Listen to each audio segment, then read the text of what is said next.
Salut à tous et bienvenue dans cette nouvelle petite vidéo. Alors tout d'abord j'aimerais remercier les 100 et plus abonnés de la chaîne. Voilà, ça fait très plaisir de vous voir aussi nombreux, hein. C'est vraiment chouette, j'apprécie beaucoup, surtout que j'ai des commentaires sympas, etc. Et ça fait plaisir et ça donne envie de continuer. Alors voilà, je tenais juste à vous remercier. On va rentrer tout de suite dans le vif du sujet. On va voir aujourd'hui l'installation d'une distribution audiophile, enfin un lecteur réseau qui s'appelle Mood Audio. Euh, Cette distribution, elle sert donc à s'installer sur un Raspberry Pi pour lire de la musique qui sera distribuée depuis un NAS ou d'autres services que vous pourriez avoir chez vous. Au niveau des prérequis, je suggérerais fortement l'achat d'une carte son, une extension I2S, une carte son I2S pour Raspberry. Alors non pas qu'il n'y ait pas de son sinon, mais le son est pas du tout bon de base sur le Raspberry. Il y a beaucoup de bruit, c'est-à-dire quand vous allez le brancher, vous allez avoir un bourdonnement, un fond qui sera vraiment pas sympa, chose qu'il n'y aura pas avec des cartes son I2S. Pour ma part, j'ai acheté une carte son IQ Audio DAC+, qui est celle-là, donc qui est très populaire, qui a, je trouve, un bon rapport qualité-prix, même si j'ai personnellement pas une oreille extrêmement fine. En tout cas, elle a réduit, moi c'était surtout important de réduire ce bruit et puis qu'elle soit capable de lire des formats, donc là ça va jusqu'à du 24 bits 92 kHz, donc ça laisse de la marge. Donc voilà pour au niveau du matériel. Au niveau de l'installation, alors ce que j'ai préparé jusque là, c'est une carte SD sur laquelle j'ai écrit l'image, la dernière image disponible Raspbian Stretchlight, qui est ici. Donc j'ai juste écrit cette image sur une carte SD. J'ai ensuite simplement, à l'aide d'un clavier et d'un écran, activé le SSH à l'aide de Raspi Config. J'ai activé le serveur SSH pour que je puisse me connecter. Donc là on est connecté dessus, hein, c'est une installation toute neuve. Donc c'est pas la 10.230 là, c'est pas l'adresse IP correcte, on est bien en 10.0.0.11. Donc voilà pour ça. Et on va tout de suite se pencher sur l'installation de Mood Audio. Et ensuite, on verra pour faire une petite comparaison avec les deux principaux concurrents qui sont... principaux concurrents, c'est ceux que j'ai utilisés, que j'ai testés, qui sont Volumio et puis Rune Audio. Et on va voir un peu les pour et les contre peut-être de chaque distribution. Alors, donc pour Mood Audio, on n'a pas donc une distribution tout inclus, comme ça peut être le cas pour Volumio ici, avec simplement une image à télécharger, ou Rune Audio ici, avec une image qui est là. Il faut passer par une petite étape d'installation. Et en fait, cette installation, elle est très simple, hein. Il suffit de venir dans Download Mode ici, qui se trouve en bas de la page, et il nous dit qu'il y a un builder qui existe dans la section de support du site. Donc on va tout de suite s'y rendre. Et là on voit qu'on a des lignes de commande, on nous donne des lignes de commande à exécuter pour exécuter la chose. Donc on va faire ça tout de suite. Donc on va mettre ça là, on va mettre ça là, hop. Je vais peut-être quitter ça. Hop, voilà. Alors, on va exécuter cette commande là. Donc on se place dans le directory /home/pi. On va télécharger sur le site de Mood Audio les fichiers nécessaires. On va le rendre exécutable. Et on va l'exécuter. Donc voilà, notre builder a démarré.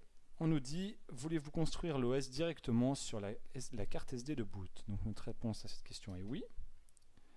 Avez-vous une backup de notre carte SD? Donc on répond non. il cancel parce qu'il préfère qu'on ait une backup de notre carte au cas où quelque chose ne va pas. Excellent. On relance. Alors, voulez-vous écrire directement sur la carte SD? Oui. Donc, dans notre cas, ça n'a pas d'importance vu qu'on n'a rien d'autre sur cette carte SD. Donc, ce sera très facile à relancer en cas de besoin. Donc, oui. Avez-vous une backup? Oui. Entrez la date actuelle. Donc, on est en 2018, mois 05, et on est le 14. Voulez-vous effectuer des corrections? Non. Voilà. Utilise-t-on un proxy pour accéder à Internet? La réponse est non. Utilisons-nous un Wi-Fi au lieu de la connexion Ethernet pour se connecter à Internet? La réponse est non. Procéder avec le build. On va faire oui. Le build va prendre un petit peu de temps.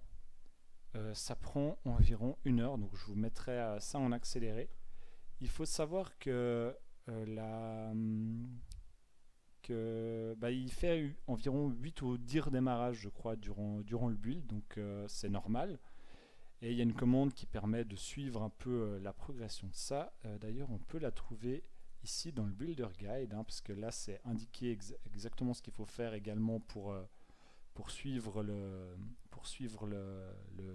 processus.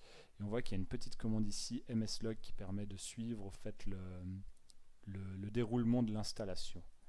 Donc, on fait procéder à l'installation. Et là, le Raspberry va télécharger, exécuter et installer tout ce qui est nécessaire. Donc là, il nous dit que l'OS a été, la base de l'OS a été écrite sur la carte SD et il veut redémarrer le Raspberry et qui va continuer dès le redémarrage. Donc, voulez-vous redémarrer le Raspberry? On va juste mettre oui. Le Raspberry s'éteint. Donc dès que le port, je regarde le port LAN, dès que le port LAN s'est éteint, j'attends un tout petit peu, vu que j'ai pas d'affichage externe. Hop, je débranche l'alimentation du Raspberry, je la rebranche. Et dès que le port LAN remontrera de l'activité, on va se reconnecter. Voilà.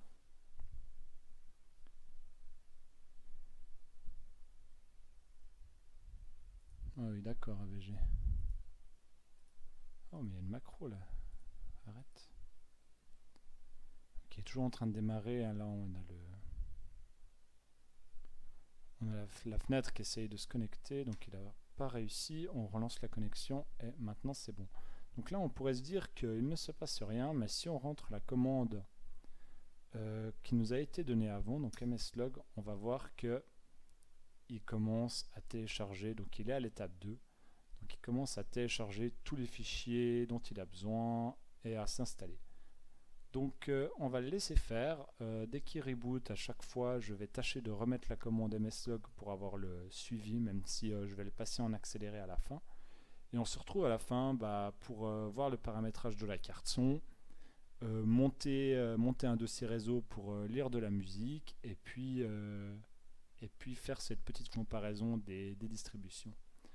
Donc moi, je vais mettre ça. Est-ce que je peux mettre ça en plein écran? Je ne peux pas, mais je dois pouvoir par contre le réduire. Donc on va mettre ça comme ça. Et je vous reprends tout à l'heure. À toutes!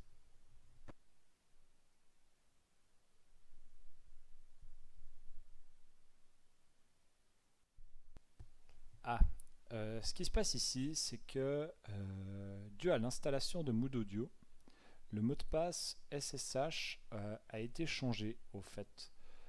C'est indiqué quelque part, sauf erreur. C'est indiqué dans le guide, mais je ne sais plus où. Ah oui, voilà. C'est indiqué ici. Donc il nous dit que le user mot de passe c'est Pi et Mood Audio. Donc ici, voilà, il va me demander extra. Je pensais qu'il me demandait d'enregistrer le mot de passe, mais pas du tout. Et on retourne mslog. Voilà, à plus tard.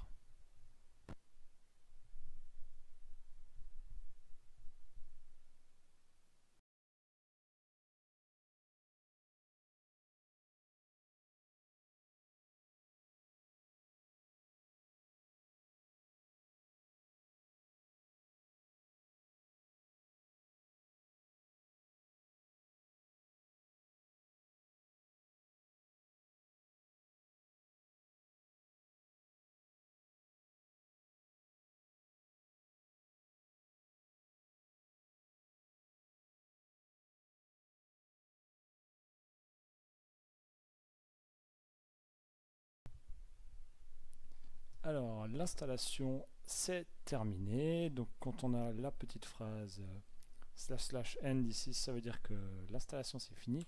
Donc là, il a redémarré une dernière fois et normalement, maintenant, si on se rend à l'adresse IP de l'appareil, hop là, pas comme ça. Hop là, voilà. On devrait arriver sur l'interface de Mood Audio Player. Alors, au niveau des réglages de base, c'est exactement la même chose, pratiquement à quelques détails près pour les trois appareils. Mais la première étape, ça va consister à tout d'abord définir quelles sont vos sources de musique. Donc on va aller voir comment le faire pour Mood Audio Player ici. Donc ici, on peut créer une source NAS donc avec un partage Samba. Il y a possibilité de scanner le réseau pour découvrir les partages qui sont disponibles sur le réseau. Mais nous, on va éditer le serveur manuellement et on va mettre donc ici l'adresse IP du serveur sous cette forme-là. Et puis moi, j'ai fait un dossier de musique à la racine qui contient des albums de Grammatique parce que Grammatique c'est excellent. Et puis ensuite, on va ici rentrer les identifiants du partage avec donc un user et un mot de passe. Et on va sauvegarder pour connecter. Donc il n'y a pas besoin de mettre d'autres options ici. Il faut mettre le nom, sinon il n'aime pas. Donc musique. Et on sauvegarde et normalement le partage va se monter. Et automatiquement la bibliothèque va être mise à jour, donc ça ne devrait pas prendre trop de temps dans notre cas vu que il n'y a pas beaucoup de fichiers dans la bibliothèque. Maintenant la deuxième chose à faire, ça va être d'aller dans la configuration audio du système et on va devoir ici au fait dire à notre système qu'il peut utiliser une carte son I2S. Donc dans notre cas la carte son I2S elle est directement disponible ici, donc on a un PIDAC+, et il suffit qu'on fasse set pour définir cette carte son comme sortie. Voilà, on va mettre le volume à 100, tac, et normalement on sera tout bon. Donc maintenant il a fini de créer la base de données de musique, donc on peut aller naviguer dans le browse, ici on peut naviguer dans le NAS, dans la musique et naviguer dans les albums, mais tout est disponible également au fait dans la librairie, donc il crée une arborescence avec les artistes et les albums et normalement si on joue un des morceaux, donc on peut venir ici cliquer puis lire l'album ou alors simplement sélectionner une piste par exemple et faire play et la piste va se jouer. Voilà. Donc pour ça, donc on voit là il a commencé la lecture. On peut monter le volume ici. Hop. Donc voilà, hein, ça pose pas de problème. Donc voilà pour les paramétrages de base de Mood Audio. Mood Audio, c'est le lecteur le plus complet et le plus long à installer parmi les trois, mais c'est le seul qui possède des options avancées. Je crois que c'est le seul qui possède la possibilité de connecter des appareils en Bluetooth, donc afin de lire des choses depuis un appareil Bluetooth. C'est le seul qui propose un peu de modifier le thème ou des choses comme ça, et puis je trouve que son interface parmi les trois c'est celle que je trouve la plus adaptée, la plus chouette à utiliser. Donc à savoir que pour les trois vous pourrez utiliser un contrôleur MPD, donc Media Player Daemon, disponible sur Android et pour contrôler la lecture de la musique, les pistes à jouer, les playlists, etc. Donc là il y a ici le menu Customize où on peut modifier les paramètres. Donc voilà, rien de spécial pour ça. Maintenant Ce qu'il ne fait pas, par exemple, c'est lecteur Spotify. Par exemple, si vous êtes un amateur de Spotify, peut-être qu'il faut vous tourner vers une autre solution. Je crois qu'il y a des choses qui existent pour pouvoir utiliser Spotify, mais c'est pas supporté nativement par la distribution. Donc une autre distribution sera peut-être plus adaptée si vous avez ce besoin-là.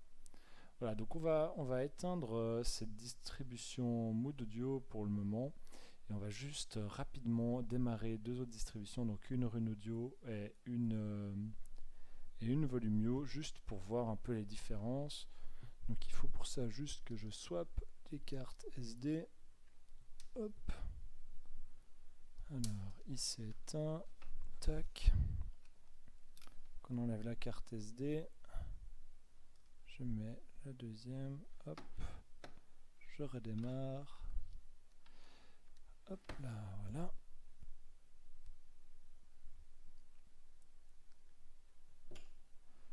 On actualise la page pour que ça s'affiche. Donc le démarrage prend quelques instants. Là c'est en train de démarrer du coup vu qu'il nous affiche ça. Donc en spammant la touche F5 ça devrait rapidement venir.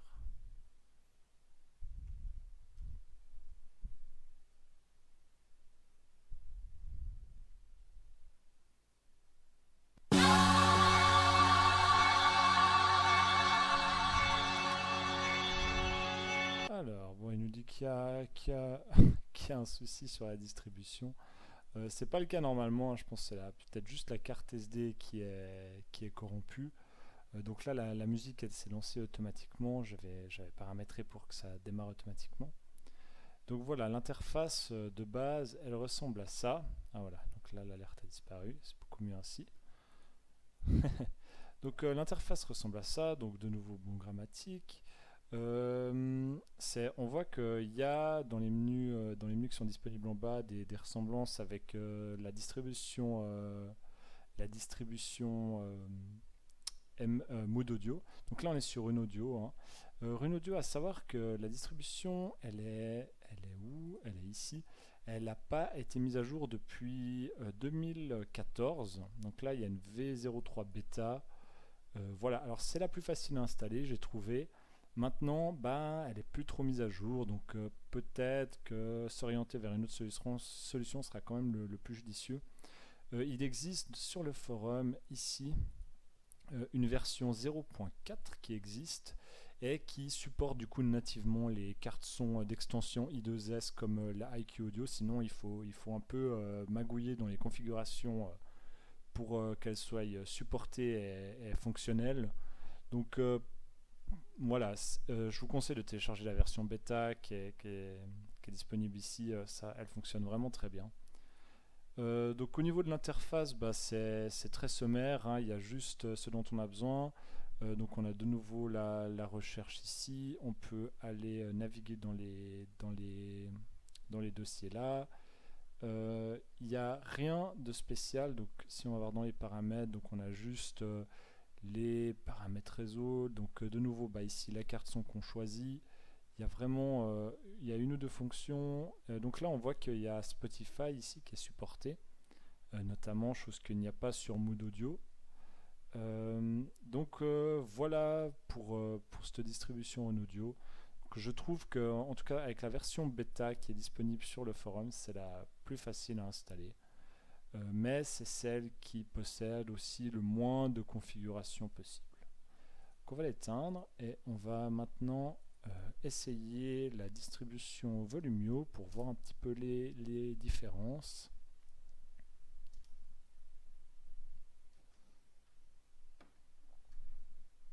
Hop là, alors c'est éteint. Je retire la carte SD.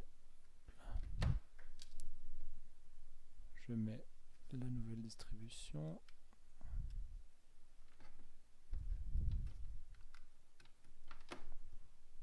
Voilà, et on refait F5 de nouveau.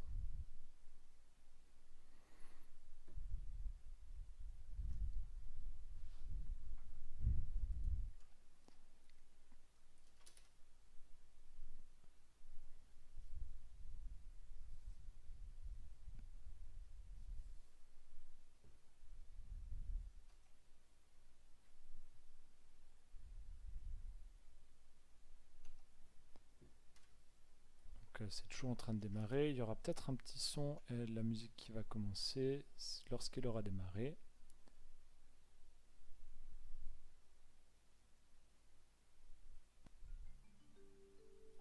Voilà. Donc cette fois-ci on est sur du Santana. Il va lancer normalement tout seul la lecture. C'est réglable dans les paramètres, hein. On peut lui demander de définir, enfin de commencer la lecture dès le redémarrage ou pas. Donc voilà, là il a commencé, paf, on l'arrête. Donc voilà, donc là je vais modifier le fond d'écran. On voit que l'interface elle est pratiquement identique à celle de Rune Audio. Il y a toutefois quelques petites différences ici, c'est qu'on a un système de plugins sous Volumio, donc pour le reste c'est quasiment similaire. On a juste ce système de plugins qui permet d'ajouter 2-3 services, de musique notamment. Ici on a un plugin Auto Start donc qui permet de lancer la lecture au redémarrage. Il y a un plugin aussi Equalizer ici, mais ce plugin là fait planter, ou moi en tout cas de mon côté j'ai eu l'impression qu'il faisait planter la bibliothèque, c'est à dire qu'après plus rien n'était accessible. Donc voilà, peut-être si vous voulez un equalizer, il y en a un qui fonctionne en tout cas dans Mood Audio. Rune Audio n'en a pas du tout, mais là il y en a un disponible et peut-être que vous aurez plus de chance à le faire fonctionner que moi. Voilà, je ne sais pas. Donc de nouveau, pour Rune Audio et Volumio, pas de Bluetooth, donc malheureusement c'est quelque chose sur quoi il va falloir faire une croix si vous voulez utiliser ces distributions. Maintenant moi c'est quelque chose que j'utilise pas mais qui est disponible, donc bon tant mieux, mais voilà, c'est un choix, il faut faire des concessions et choisir ce qui convient le mieux à ses besoins les plus récurrents. Donc voilà, c'est tout pour cette vidéo d'installation et de comparaison très rapide entre ces trois distributions. J'espère que ça vous a plu. À la prochaine, ciao ciao.